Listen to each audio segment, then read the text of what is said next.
जी देवीय सज्जनों नमस्कार। आज हम आपके बीच स्वातंत्र्य वीर सावरकर के विषय में चर्चा करने के लिए उपस्थित हुए हैं।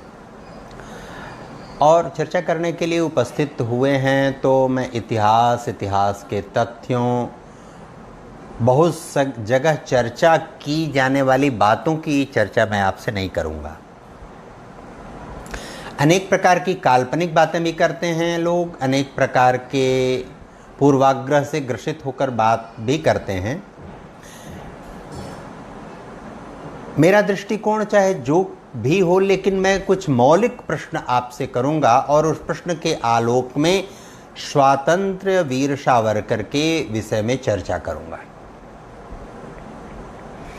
मैं अनेक बार अपने कुछ वामपंथी, कुछ धर्मनिरपेक्षी, कुछ कांग्रेसी जैसे मित्रों से मिलता रहता हूं और किसी से मिलने जुलने, चर्चा वार्ता करने में मुझे किसी प्रकार का कोई संकोच नहीं होता है।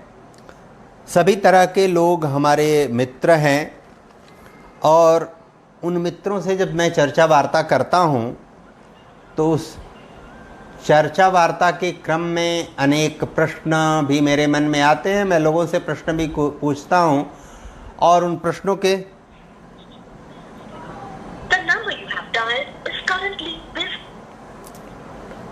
चर्चा वार्ता के क्रम में जब मैं उनसे प्रश्न पूछता हूं तो वे कुछ दिग्भ्रांत होते हैं, बंगले झांकने लगते हैं, कहानियां गढ़ने लगते हैं।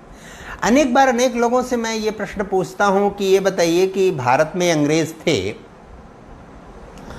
लगभग 200 वर्ष तक उनका शासनकाल था भारत में। अंग्रेजों को जो यहाँ वायसराय थे, प्रेसिडेंसियों के प्रमुख थे, वे अंग्रेज भारत में जब कार्य कर रहे थे, शासन कर रहे थे, वहाँ के अंग्रेजों, ग्रेट ब्रिटेन के राज परिवार की तरफ से उनका व्यवहार और कार्य कैसा था? इस प्रश्न का जिससे भी उत्तर पूछिए, वे हर व्यक्ति यह बताता है कि वे क्रूर थे, वे निर्दयी थे, वे हिंसक थे, वो लोगों को यातना देते थे, लोगों को परेशान करते थे, लोगों का खून चूसते थे, लोगों का शोषण करते थे, आदि आदि बातें, यानी उनके मनोविज्ञान के रूप में इस तरह की बातें प्रत्येक व्यक्ति कहता है। कहता ही नहीं है, हमारे आपके पूर्वज इस बात को जानते भी हैं और इतिहास की सभी पुस्तकों में यह बात ठीक से उल्लेख मिलता है कि जो अंग्रेज भारत में शासन कर रहे थे 200 सवा 200 वर्ष तक, वे अंग्रेज बहुत दयालु नहीं थे, सहिष्णु नहीं थे, उदार नहीं थे, किसी को प्रेम से व्यवहार नहीं करते थे, किसी को स्नेह नहीं करते थे, किसी को दुलार नहीं करते थे, किसी को आदर नहीं करते थे, बल्कि वो क्रूर थे, वे हिंसक थे, पीड़ित करते थे, शोषण करते थे, सबको परेशान करते थे, सबको दुख देते थे, क्लेश करते थे, उनसे रिक्शा तांगा खिंचवाते थे, उनको कोड़ों की सजा देते थे, उनको बूटों से पीटते थे। ये सब बातें प्रत्येक व्यक्ति जानता। ये कोई पक्ष विपक्ष या कोई वैचारिक चर्चा वार्ता नहीं है। फिर दूसरा प्रश्न जब मैं उससे सबसे पूछता हूं, ये बताइए कि वो अंग्रेज भारत के स्वतंत्रता संग्राम सेनानियों में सबसे अधिक आदर किसका करते थे? जितने भी तथ्य, प्रमाण, रिकॉर्ड आपको मिलेंगे, चाहे किसी के भी द्वारा लिखित, तो वो सभी तथ्य और प्रमाण यह बताते हैं कि भारत में और विशेषकर देश की प्रथम स्वतंत्रता संग्राम जो हुआ 1857, उसके बाद भारत में वो सर्वाधिक अगर किसी को इज्जत देते थे, सर्वाधिक सम्मान करते थे भारत में, तो वे 3 लोग थे। एक थे मोतीलाल नेहरू, दूसरे थे महात्मा गांधी और तीसरे थे जवाहरलाल नेहरू। यह मैं नहीं कह रहा हूं, ये सारे तथ्य और रिकॉर्ड बताते हैं कि अंग्रेज जो भी यहां शासन करते थे और उनके जो रहनुमा इंग्लैंड में रहते थे, वे सभी इन तीनों का बहुत सम्मान और आदर करते थे। किसका किसका? मोतीलाल नेहरू का, महात्मा गांधी का और जवाहरलाल नेहरू का। अब तीसरा प्रश्न यह खड़ा होता है कि इन तीनों का अंग्रेज बहुत सम्मान करते थे, बहुत आदर करते थे, इनको बहुत इज्जत की दृष्टि से देखते थे। तो इसके पीछे का कारण क्या था? यह तीसरा प्रश्न स्वाभाविक रूप से खड़ा होता है।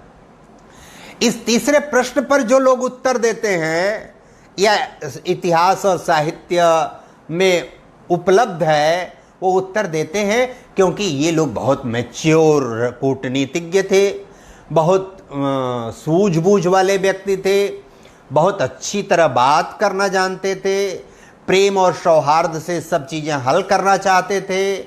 यह अंग्रेजों को पूरी तरह विश्वास में लेकर देश को आज़ाद कराना चाहते थे। आदि आदि बातें इनके बारे में बताई जाती हैं और किस्से गढ़े जाते हैं।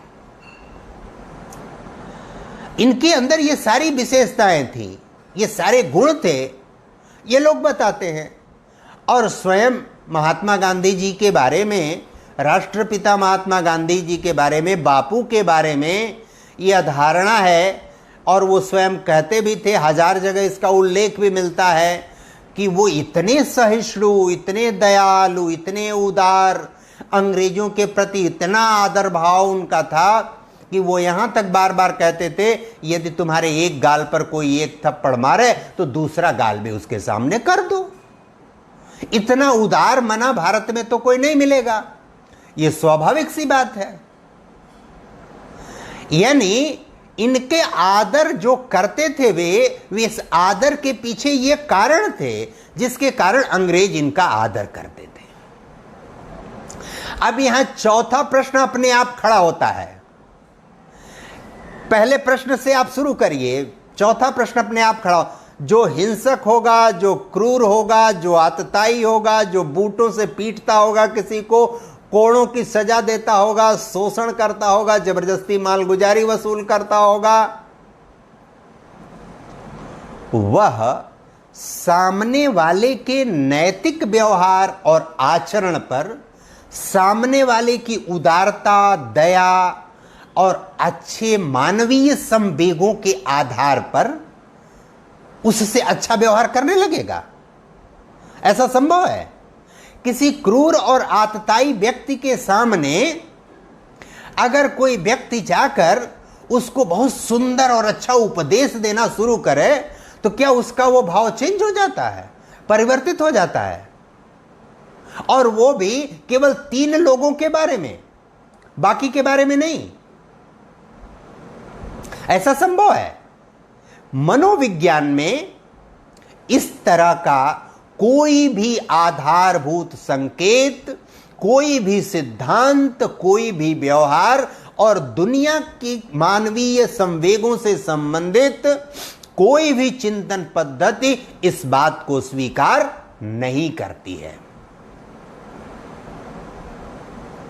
दूसरी चीज, 3 लोगों का ही आदर करते थे और ये 3 लोग वे लोग थे जिनको कभी अंग्रेजों ने न तो कठोर यातना दिया, न तो बूटों की सजा सुनाई, न तो कोड़ों की सजा सुनाई, न तो जबरदस्ती मालगुजारी वसूल करने में इन लोगों के ऊपर कोई शासन या हुकूमत किया, न तो इन लोगों को कठोर यातना जेल में दिया।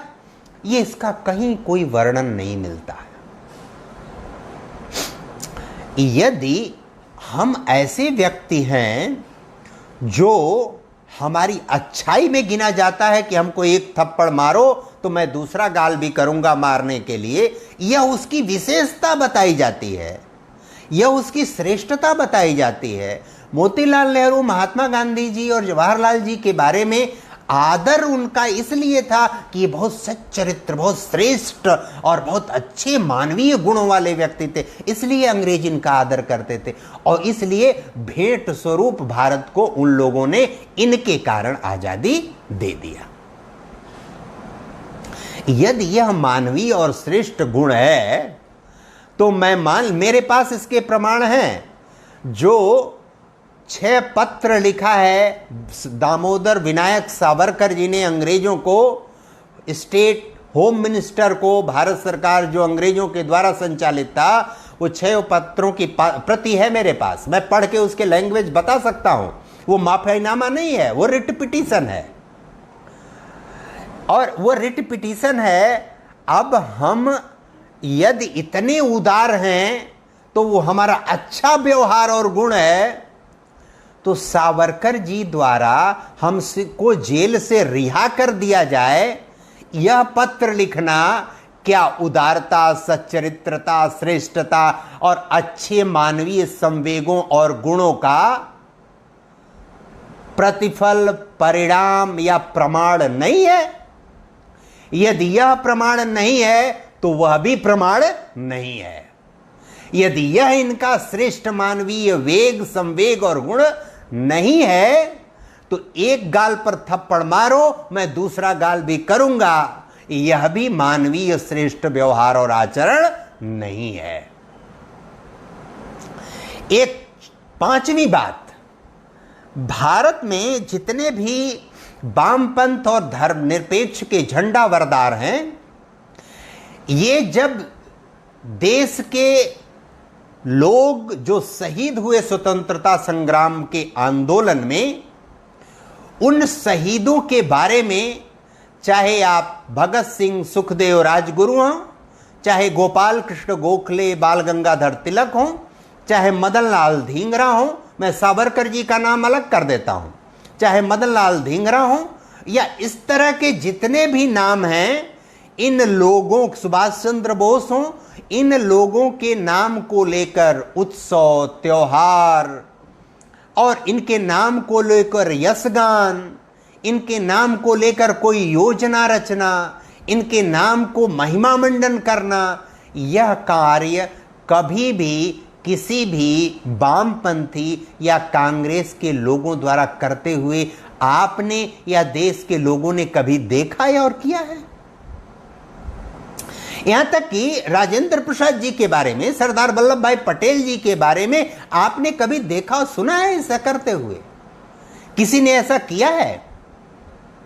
ऐसा नहीं किया है।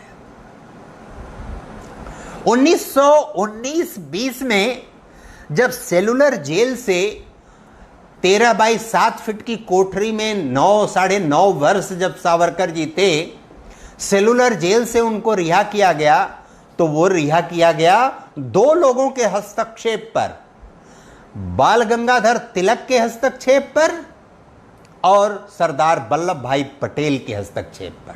उनके पत्र के आधार पर उनको वहां से नहीं छोड़ा गया था। यह इस बात का इतिहास और तथ्य प्रमाण साक्षी है। उनके 6 पत्र लिखने के बाद भी उन अंग्रेजों ने उनको छोड़ा नहीं।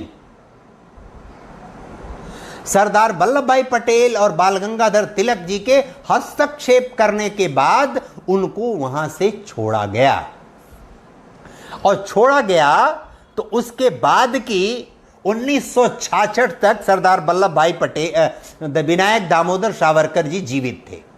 यानी छोड़ने के लगभग 44-45 वर्ष बाद तक उनका जीवन काल था, और उस बीच में उनकी जो गतिविधियां थीं, अगर वो माफीनामा मांग लिए थे, वो माफीनामा मांग रहे थे, माफीनामा के नाते ही उनको छोड़ा गया था, तो ये 44-45 वर्ष के उनके जीवन के घटनाक्रम, कार्य और व्यवहार का मूल्यांकन क्या इन लोगों के द्वारा कभी किया गया? इन लोगों ने क्या, विनायक दामोदर सावरकर ने कभी अंग्रेजों के साथ मिलकर गलबैया करके और उनके साथ कोई साठगांठ किया था? 1938 से लेकर 1944 तक वो भारत के हिंदू महासभा के राष्ट्रीय अध्यक्ष थे। हिंदू महासभा जो अंग्रेजों के खिलाफ गतिविधियां संचालित करती थी। 1931 में पूना में अस्पृश्यता उन्मूलन कार्यक्रम, जो बहुत भव्य और बड़ा कार्यक्रम हुआ था, उस कार्यक्रम की उन्होंने अध्यक्षता किया था।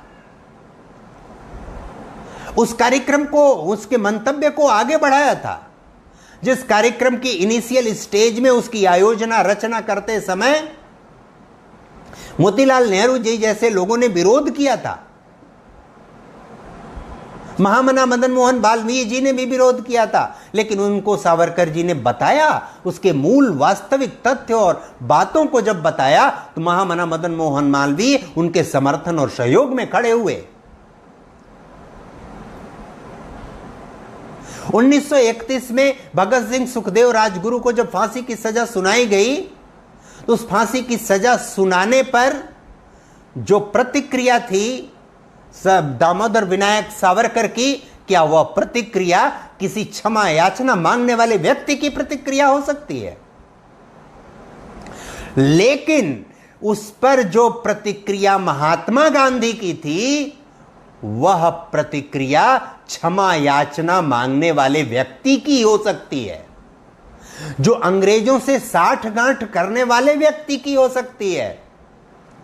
उस समय भारतीय राष्ट्रीय कांग्रेस में कार्य करने वाले शीर्ष स्तर के जितने भी नेता थे, वे सब 12 लाख की पढ़ाई किए हुए थे। सब वो वकालत की पढ़ाई करने वाले अधिकांश लोग थे।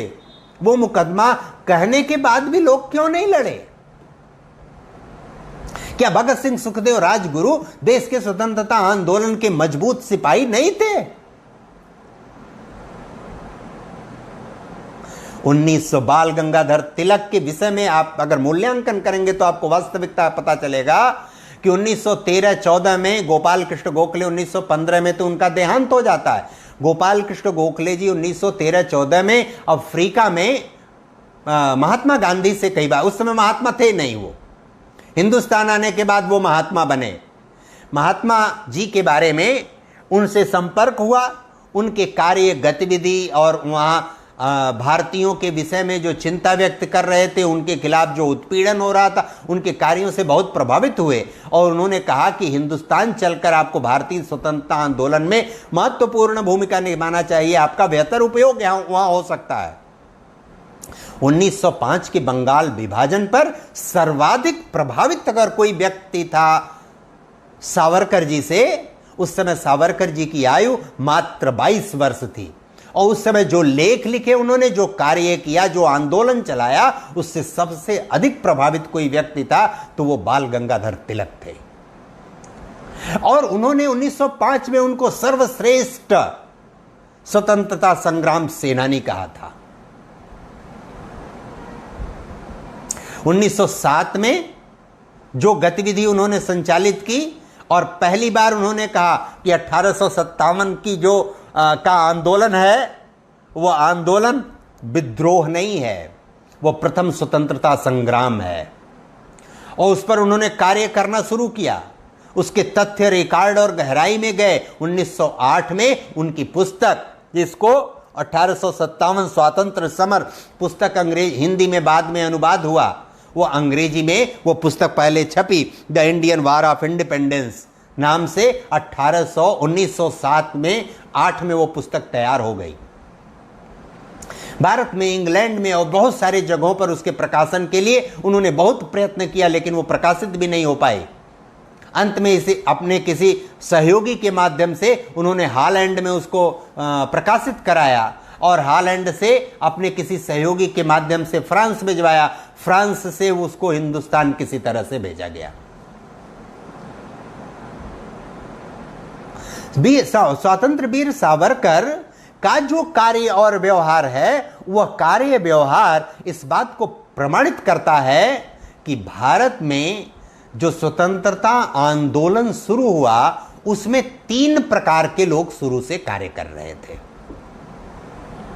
व्यवस्थित स्वतंत्रता आंदोलन की शुरुआत करने का जो श्रेय है वो A.O. ह्यूम को जाता है, वो हिंदुस्तानी व्यक्ति नहीं थे।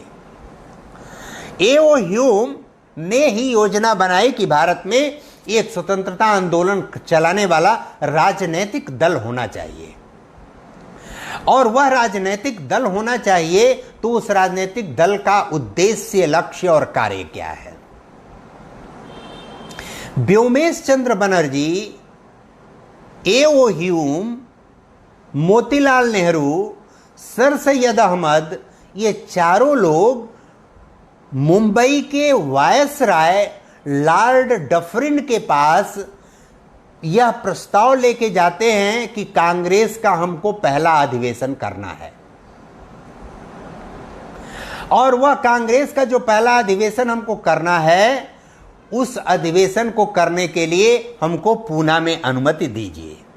वो कहता है नहीं, हैजा टाउन है, बहुत सारी समस्याएं हैं, इसलिए आप मुंबई में करिए, मुंबई में तो मैं रहता ही हूं। आप जिसके खिलाफ आंदोलन करने की योजना बना रहे हो, उसी से अनुमति लेने जा रहे हो, वह प्रसन्नता पूर्वक आपको चाय काफी कहवा पिला के अनुमति दे रहा हो, क्या यहां प्रश्नवाचक चिन्ह बहुत बड़ा नहीं खड़ा होता? वह अंग्रेज क्रूर भी हो, हिंसक भी हो, शोषण करने वाला भी हो, जबरदस्ती माल गुजारी वसूल करने वाला भी हो, वह अंग्रेज बूटों तले हिंदुस्तानियों को रौंदता भी हो, उनको चक्की पिसवाता हो, उनको कोलू में जुतवाता हो, उनको सेलुलर जेल में रखता हो, वह अंग्रेज अगर इतना उदार हो जाता है कि आप उससे अनुमति लेने जाते हैं, आप स्वतंत्रता आंदोलन की शुरुआत करने के लिए, भारतीय राष्ट्रीय कांग्रेस की स्थापना करने के लिए आपको अनुमति दे देता है, और बहुत मस्ती से आप स्नैक्स खाकर, कहवा पीकर आप अनुमति लिए चले आते हैं। और वो अनुमति लिए चले आते हैं, उस अनुमति में 28 दिसंबर से लेकर 31 दिसंबर 1885 को पहला अधिवेशन होता है, और उसकी अध्यक्षता, उस अधिवेशन की अध्यक्षता करने वाले व्यक्ति मतांतरित ईसाई व्योमेश चंद्र बनर्जी करते हैं।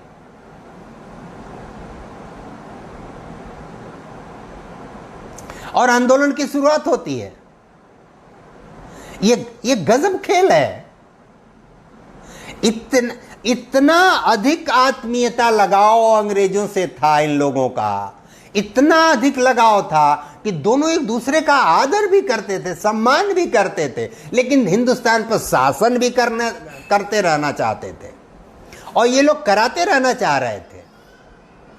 और यहां तक कि भारतीय राष्ट्रीय कांग्रेस की स्थापना प्राथमिक शर्त कि भारत को आजाद किया जाएगा इसलिए नहीं था, बल्कि हम आप ही के अधीन रहेंगे, हम आप ही के अधीन यहां जीवन चलाएंगे, लेकिन हमको यहां की व्यवस्था चलाने के लिए हमको अधिकृत कर दीजिए, हम ही को जिम्मेदारी दे दीजिए, हम आपके अधीन रह के यहां के शासन व्यवस्था चलाएंगे। इसके लिए थी, यानी स्वशासन की अनुमति के लिए वो आंदोलन शुरू हुआ था। और आंदोलन 30 वर्ष बाद, भारतीय राष्ट्रीय कांग्रेस की स्थापना के बाद 30 वर्ष बाद उस आंदोलन में महात्मा गांधी जी सक्रिय होते हैं, और जब सक्रिय होते हैं उस समय वो महात्मा नहीं होते हैं। महात्मा उनको कब किसने कैसे बनाया, उनकी श्रेष्ठता के कारण इतनी अधिक उदारता थी कि एक गाल पर थप्पड़ मारो हम दूसरा गाल भी कर देंगे। इतना श्रेष्ठ व्यक्तित्व, हृदय का इतना पवित्र उदार व्यक्ति को हम महात्मा मान लिए, लेकिन भाई मुझे जेल से छोड़ दो, रिट पिटीशन दाखिल किया होम मिनिस्ट्री में, क्षमा याचना नहीं कहीं लिखा है, कोई पार्डन नहीं मांगा उन्होंने, वो रिट दाखिल किया, 6 बार उन्होंने रिट लिखा है उसमें कि ये मेरा पिटीशन है, याचिका है ये मेरी।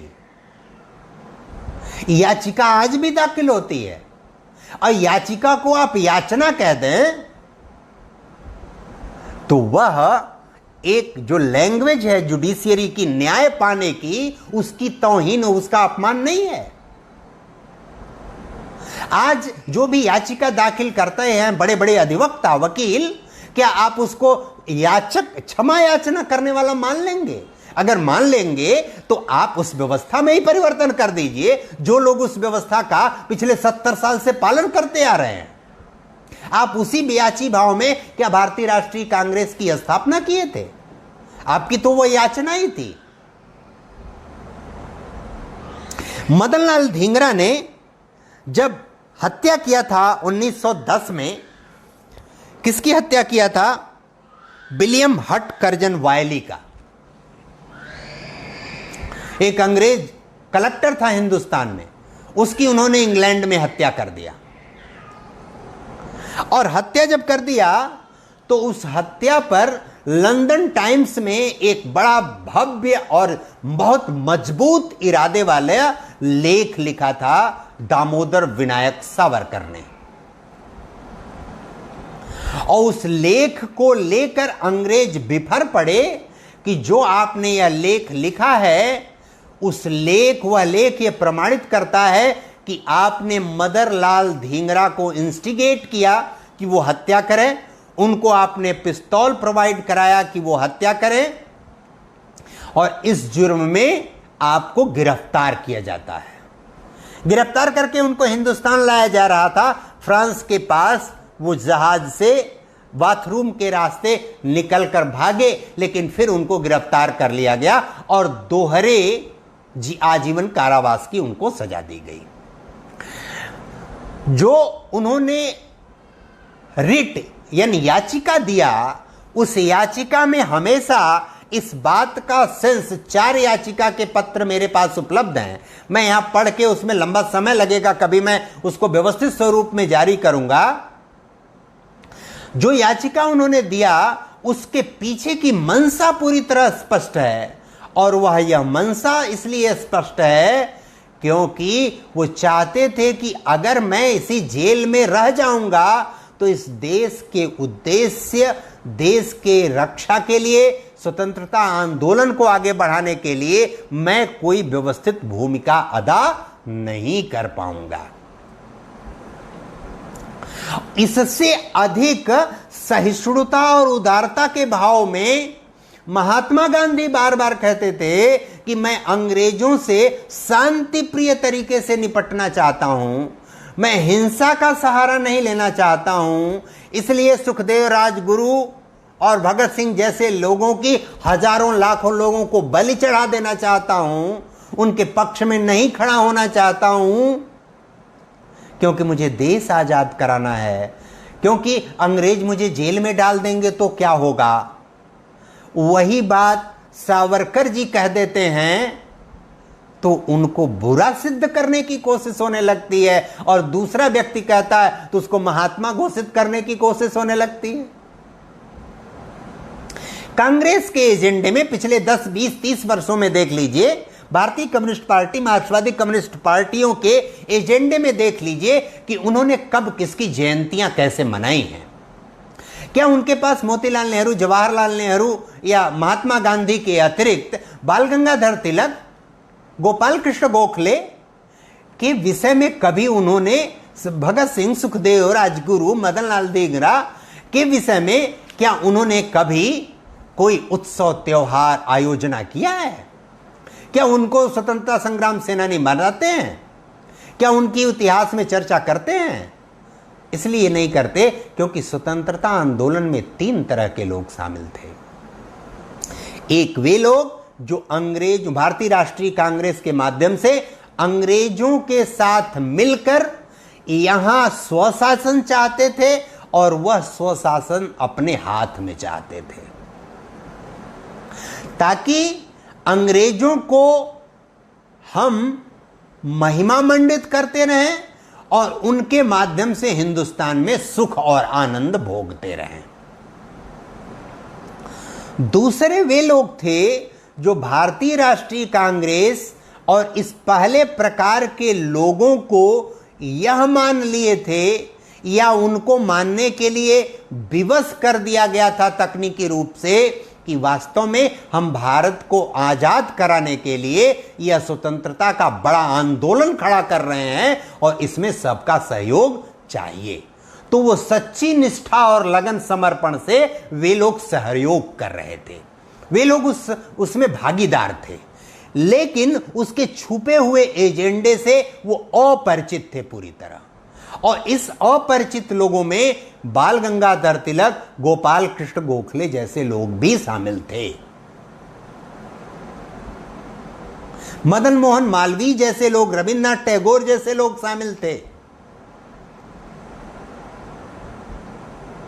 बहुत बाद में उनको 1909 के बाद उनको पता चला, जब 1902 में उनको आभास होना शुरू हुआ गोपाल कृष्ण गोखले और बाल गंगाधर तिलक के खिलाफ जब मोहम्मद शमीम और मोहम्मद अली जिन्ना ने लाहौर में पत्रकार वार्ता किया और नहीं चाहते थे कि बाल गंगाधर तिलक, मदन मोहन मालवीय या गोपाल कृष्ण गोखले में कोई भारतीय राष्ट्रीय कांग्रेस का अध्यक्ष हो जाए। वह योजना रचना लगा रहे थे, लेकिन 2004 में गोपाल कृष्ण गोखले भारतीय राष्ट्रीय कांग्रेस के अध्यक्ष हो गए।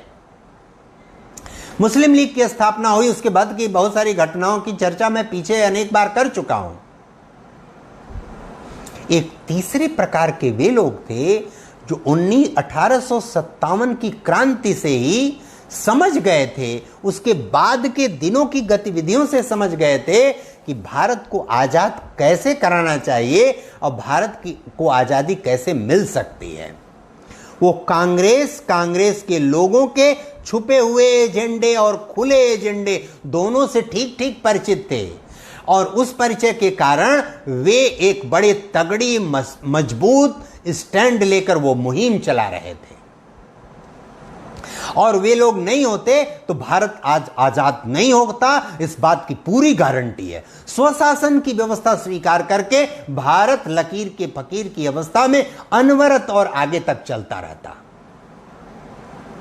आप कांग्रेस के पीछे जो आज की पीढ़ी जीवित है, यह आने वाली पीढ़ी है जिसको स्मरण है कांग्रेस का और वामपंथी लोगों का इतिहास, वो पीछे 20 साल से लेकर 25-30 साल से लेकर आप उनके मुंह से कभी भी मदन लाल धिंगरा, सावरकर का नाम आप छोड़ दीजिए, मदन लाल धिंगरा, सुखदेव, भगत सिंह, राजगुरु, गोपाल कृष्ण गोखले, बाल गंगाधर तिलक का नाम, क्या मदन मोहन मालवीय का नाम इन लोगों ने आदर सम्मान पूर्वक कभी किसी सरेआम खुले मंच से लिया है?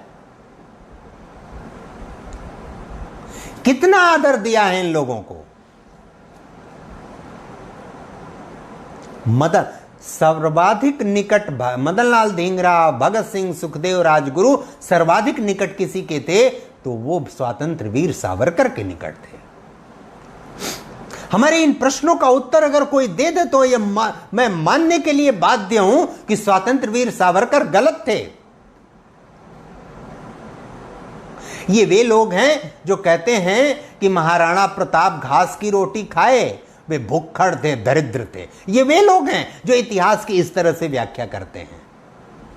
ये लोग वे लोग हैं जो सरदार वल्लभ भाई पटेल को कहते हैं कि सरदार वल्लभ भाई पटेल देसी जो रियासतें थी उन रियासतों की, छोटी रियासतों के लोगों से वो घूस लिए थे और भारत के एकीकरण में उनको इसलिए शामिल करना चाहते थे कि उनको भी पर्याप्त अधिकार और ताकत प्राप्त हो जाए। उनको रिश्वतखोर कहने वाले ये लोग बताते हैं कि सावरकर भी क्षमा याचना करने वाले थे। रिट करना, याचिका देना याचना नहीं होता, अंग्रेजियों की भाषा में और भारत में जो न्याय प्रणाली स्वीकार की गई है उसकी भाषा में, आज की तारीख में भी नहीं है। ये वे लोग हैं जो ये बताते हैं कि भगत सिंह ने बम फोड़ा इसलिए वो आतंकवादी हैं और इसलिए उनका मुकदमा किसी हिंदुस्तानी को नहीं लड़ना चाहिए।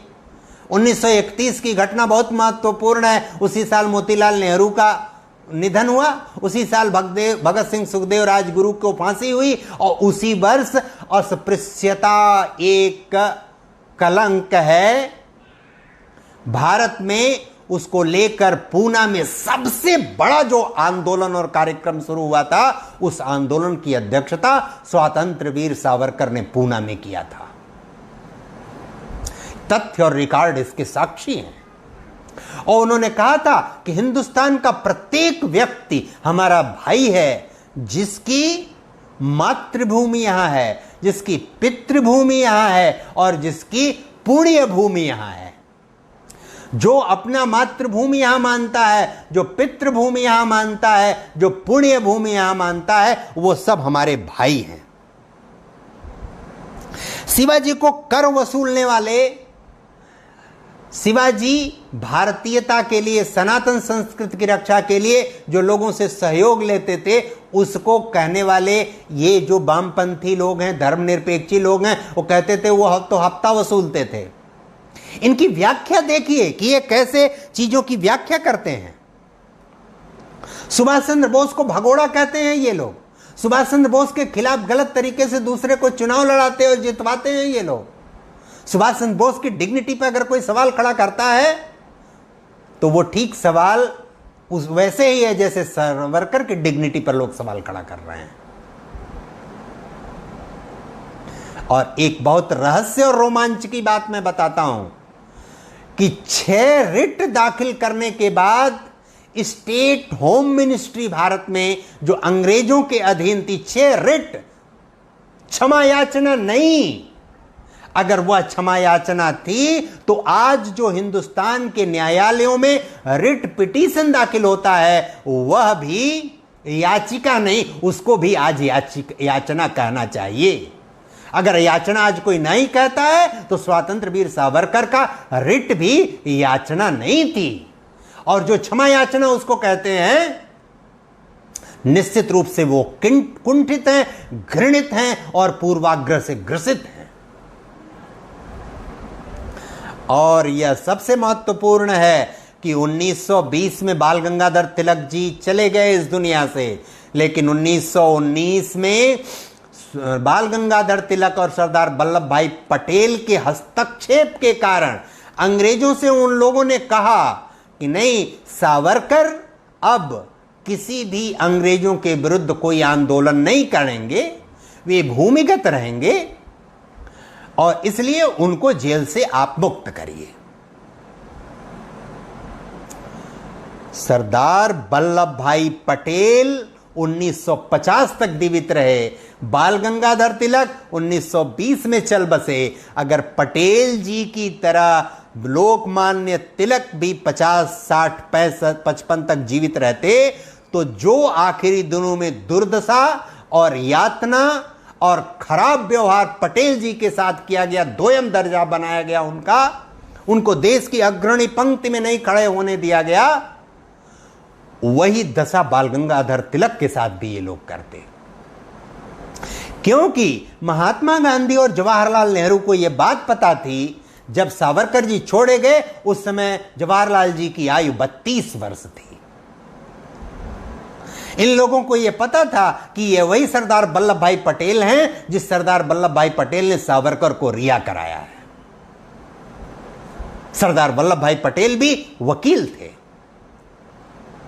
और उन्होंने आर्गुमेंट किया था अंग्रेजों से कि जो रिट पिटीशन रिट किया है, उन्होंने 6 रिट दाखिल किया है, जो पत्र दिया है, उस रिट पर विचार करके उनको छोड़ना चाहिए। जब वो कह रहे हैं कि हम आपके खिलाफ आंदोलन नहीं करेंगे, कोई हिंसक गतिविधि नहीं करेंगे, तो आप उनको क्यों नहीं छोड़ना चाहते हैं?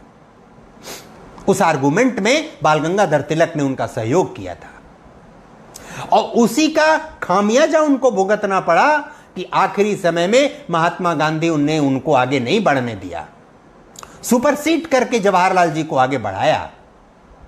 इतिहास की वास्तविकता, इतिहास के सत्य को समझना बहुत आवश्यक है। अगर सावरकर जी का रिट पिटीशन भारत के स्वतंत्रता आंदोलन का अच्छा अध्याय नहीं है, तो अंग्रेजों द्वारा मोतीलाल नेहरू, महात्मा गांधी और जवाहरलाल जी का सबसे अधिक आदर भाव प्रकट करना अंग्रेजों के द्वारा स्वतंत्रता आंदोलन के जितने भी सेनानी थे, सबसे अच्छा व्यवहार केवल इन्हीं 3 लोगों के साथ करना, सबसे अधिक सुख सुविधा इन्हीं लोगों को प्रदान करना, दिखावे के लिए केवल इनको जेल में डालना, यह भी भारत के स्वतंत्रता आंदोलन का अच्छा इतिहास नहीं है। इस बात को, इस तथ्य को, इस वास्तविकता को सभी लोगों को समझना चाहिए। सावरकर जी एक ऐसे व्यक्ति थे जो लंदन हाउस में रहकर, लंदन हाउस में जब वो रहना शुरू किए थे तो वहां श्यामा प्रसाद मुखर्जी उसके व्यवस्था देखभाल करते थे। श्यामा प्रसाद मुखर्जी से तभी से उनका लगाव संपर्क था।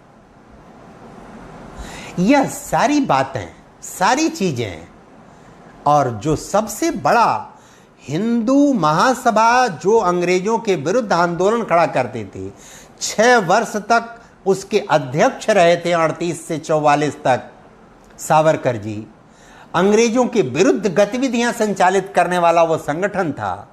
श्यामा प्रसाद मुखर्जी से प्रभावित थे वो।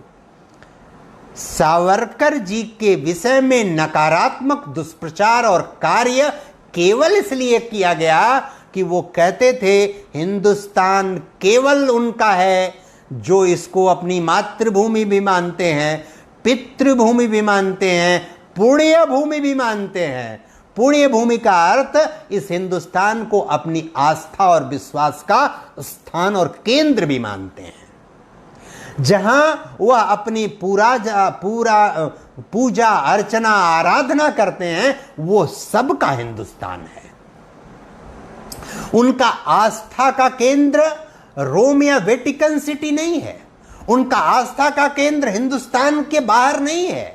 उनकी आस्था और श्रद्धा विश्वास का केंद्र भी भारत में है। उनकी मातृभूमि भी भारत है, उनकी पितृभूमि भी भारत है। ऐसे लोग वे सभी भारतीय हैं, वो सभी हिंदुस्तानी हैं, वो सभी भाई हैं हमारे। चाहे वो कोई भी कार्य करते हों, चाहे वो किसी भी जाति में जन्म लिए हों, चाहे वो जन्म से जो हों, वो कर्म से सब हमारे भाई हैं, सब हमारे बैठने के अधिकारी हैं। और 1931 में अस्पृश्यता उन्मूलन के अब तक के हिंदुस्तान के सबसे पहले और सबसे बड़े आयोजन की अध्यक्षता करते हुए स्वातंत्र वीर सावरकर ने 1931 में कहा था।